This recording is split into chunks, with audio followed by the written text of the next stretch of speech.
Привет, мои дорогие! Сегодня я приготовлю котлеты, самые настоящие, по классическому рецепту. Нам понадобится для блюда 2 луковицы, 700 граммов свинины, 700 граммов говядины, батон, скорее всего, крайние его части только, и картофелины, наверное, 4, но это будем уже смотреть по ходу пьесы. Так, ну и начнем, конечно же, с мяса. Его нужно сначала достать. Я надеюсь, видно. Еще я его на всякий случай сполосну. Это мало ли что. Так, свинина вот такая красивая. Ну, как водится по традиции, мясо сначала нужно нарезать. Блин. Мясник в магазине сказал, что шея самая вкусная. А я попросил без жилок. Логично, да?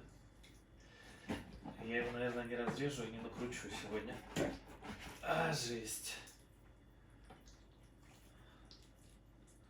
Вот так вот.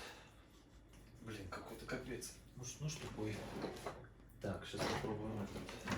О. Поехали. О. Ха, это нож такой. Но нет. Все равно не без жилок. Причем таких ядреных, что не прорежешь. Ну ладно. Деваться некуда, надо готовить. Слушайте, это непросто. Наверное, ему надо было сбагрить этот кусок. Хотя у него там он был большой, он еще ходил мне, разрезал его напополам. Скорее всего, самые лучшие куски уходят в дом. Все остальное продается. Что это не дело? Надеюсь, мясорубка Борг возьмет все это. Кстати, я их не рекламирую, они мне не платят, просто больше другой не нашлось. Если представители Борг смотрите, то я готов выслушать предложение ваше.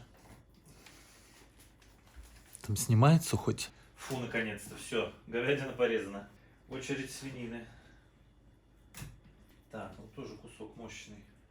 Обязательно она должна быть с салом. О, красота. Режется шикарно. Нормально.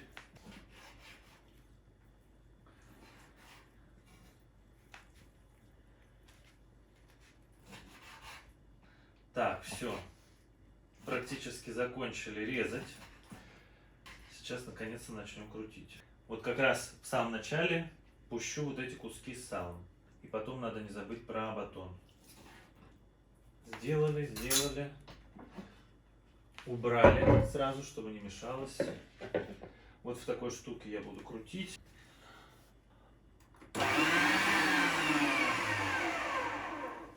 Ну что, поехали.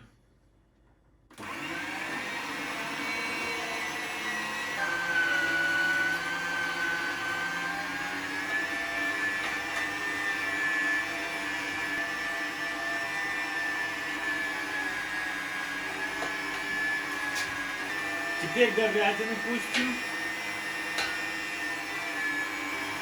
Говядина очень трудно идет.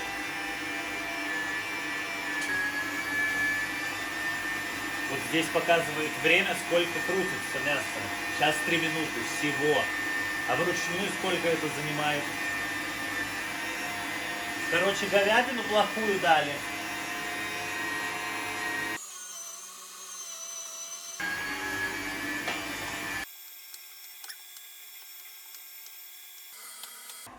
Ну вот, 6 минут. Там до сих пор на винте, конечно, крутится. Вот, я нарезал картошки, сейчас приготовил ее для погружения в мясорубку. И еще я забыл один момент. Это батон мы сейчас с вами замочим в молоке. Вот сюда. Сейчас я покажу, сколько я отрежу. Итак, батон. Так, где ножи у нас? Какой-то есть.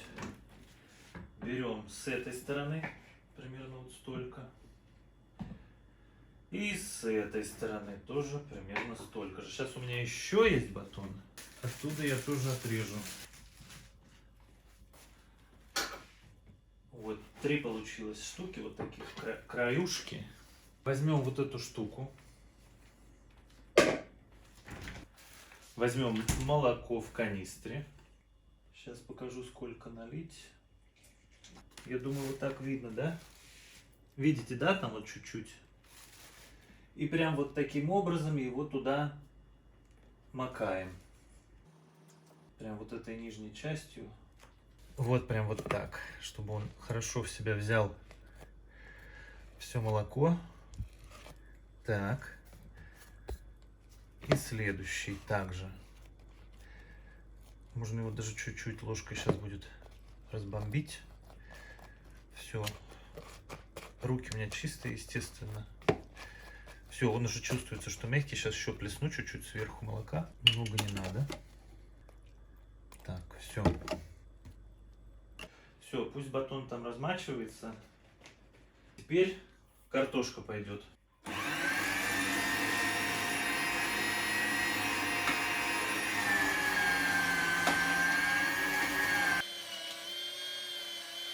Чтобы не брызгало, делать надо вот так. И чтобы не сильно брызгало.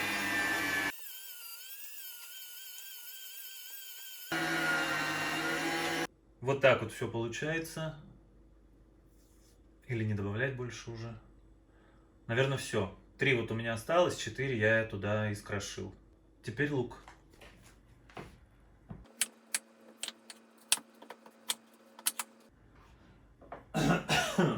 Теперь туда отправляем лук. Уникальный лайфхак. Вот так нужно прикрывать, чтобы он не брызгался.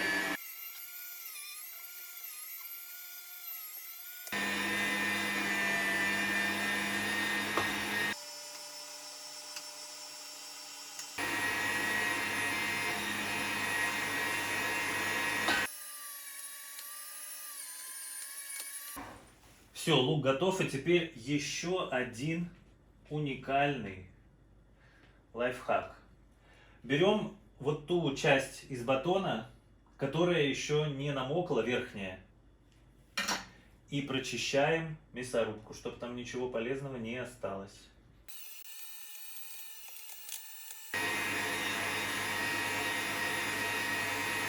Вот и все. И все остатки лука, мяса, хлеб вычистил и погрузил в фарш наш. Так, сейчас я это все постараюсь убрать. Сразу убираем все, чтобы ничего не мешало. И моем. Все. Так. Из оставшейся картошки можно сделать либо пюре, либо пожарить ее, либо добавить в суп. А для того, чтобы она не испортилась, мы кладем ее в емкость и заливаем водой, чтобы вода холодной, чтобы вода ее закрыла полностью. И можно убрать в холодильник. Теперь добавляем размоченный в молоке хлеб.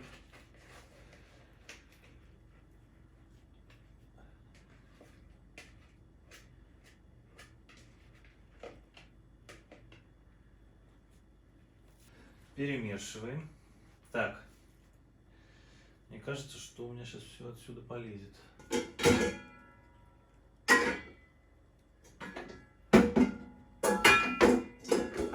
Я возьму большую кастрюлю и все переложу сюда. Так. Оп. О, прекрасно. Прекрасно. Все как следует перемешиваем. Следует перемешивать очень хорошо. Если попадаются куски батона не доразмокшие, то прямо их раздавливаем. Самый лучший способ перемешивания — это руками, потому что руками вы чувствуете, насколько однородная масса. Как следует мешаем, перемешиваем. Мои дорогие, я сейчас увидел, что у меня нифига не писалось. Ой, хотел попробовать тот ракурс, у меня не получилось, переставил и ничего не писалось. В общем, я как следует по-прежнему продолжал перемешивать фарш. Пишется ли? Я добавил туда соли, 2 яйца, перец. Вмешал туда батон, по-моему, я это показал.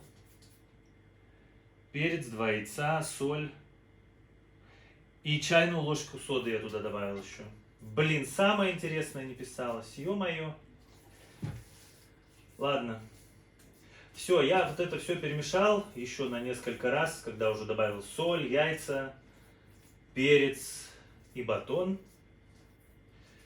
Теперь нужно подготовить тарелку с мукой и будем делать уже котлеты. Падло. В сковородку добавляем масло. Сейчас я парочку сделаю, погружу в сковородку и вам покажу, потому что у меня с другого ракурса не получается снимать, как показала практика. Добавляем муки. Вот, наверное, вот так. Добавляем чуть-чуть еще соль.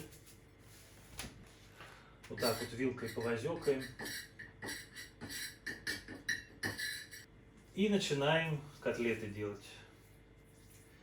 Надо не очень большие. Вот сейчас я покажу вам, какие примерно должны получиться. Ой! Вот так.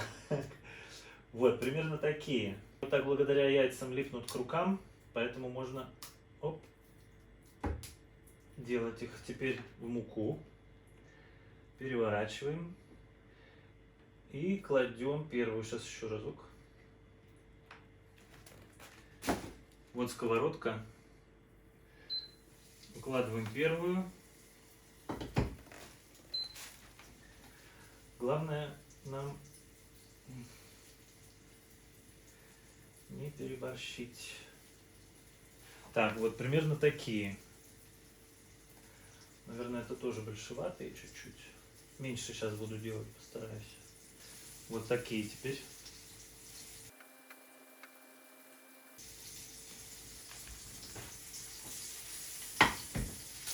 Вот такие получились они. Сковородка не очень большая, поэтому 3. Сейчас я следующий заход сделаю поменьше их. Ну вот как вот эту, которая третья.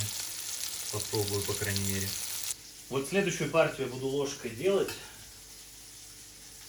чтобы сильно они не выбивались по размеру. Так, вот одна.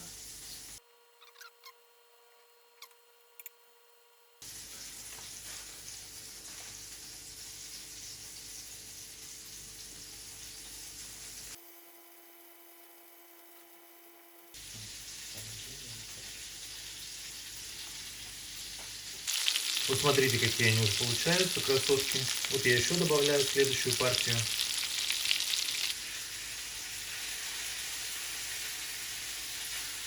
Слушайте, у меня масло кончилось, поэтому вот вторая партия будет, наверное, завершающая на сегодня.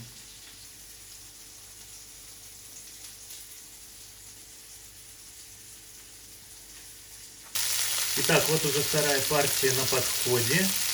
После того, как они сейчас еще чуть-чуть поджарятся, мы их положим все в одну сковородку, закроем крышкой и чуть-чуть совсем потушим. Ну, я все покажу. А фарш пока убираем до лучших времен. А вот какая первая партия получилась красивая. Я сейчас ее на всякий случай попробую. Точнее, не на всякий, а... Мне интересно, может, они уже готовы. Возьмем, например, вот эту. Да, они уже готовы. Сейчас я поближе покажу. Посмотрите, какая красота. Ну да, может быть чуть-чуть розоватая, но уже, я думаю, можно поесть. Сейчас я попробую. Итак.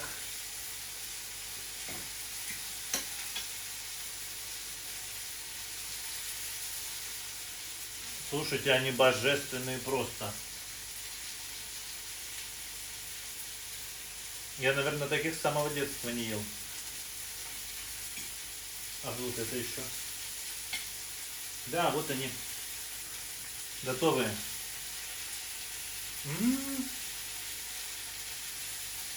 Шикардос, просто шикардос. Лучшие в мире. Так, ну а теперь, как я и собирался, сделаем их все в одну сковородку. И на самый всякий случай прям чуть-чуть еще потушим.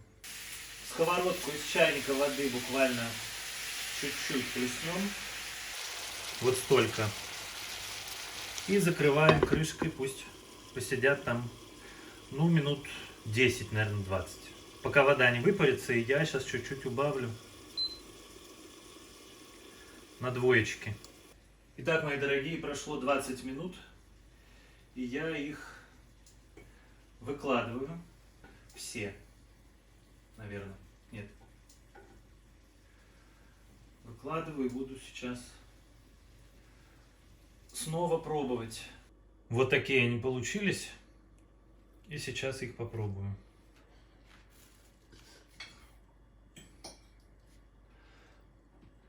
Вот, посмотрите, вроде должно быть видно. Абсолютно готовые. Сейчас я еще покажу так, на всякий случай. Вот. Так. Смотрим, что получилось.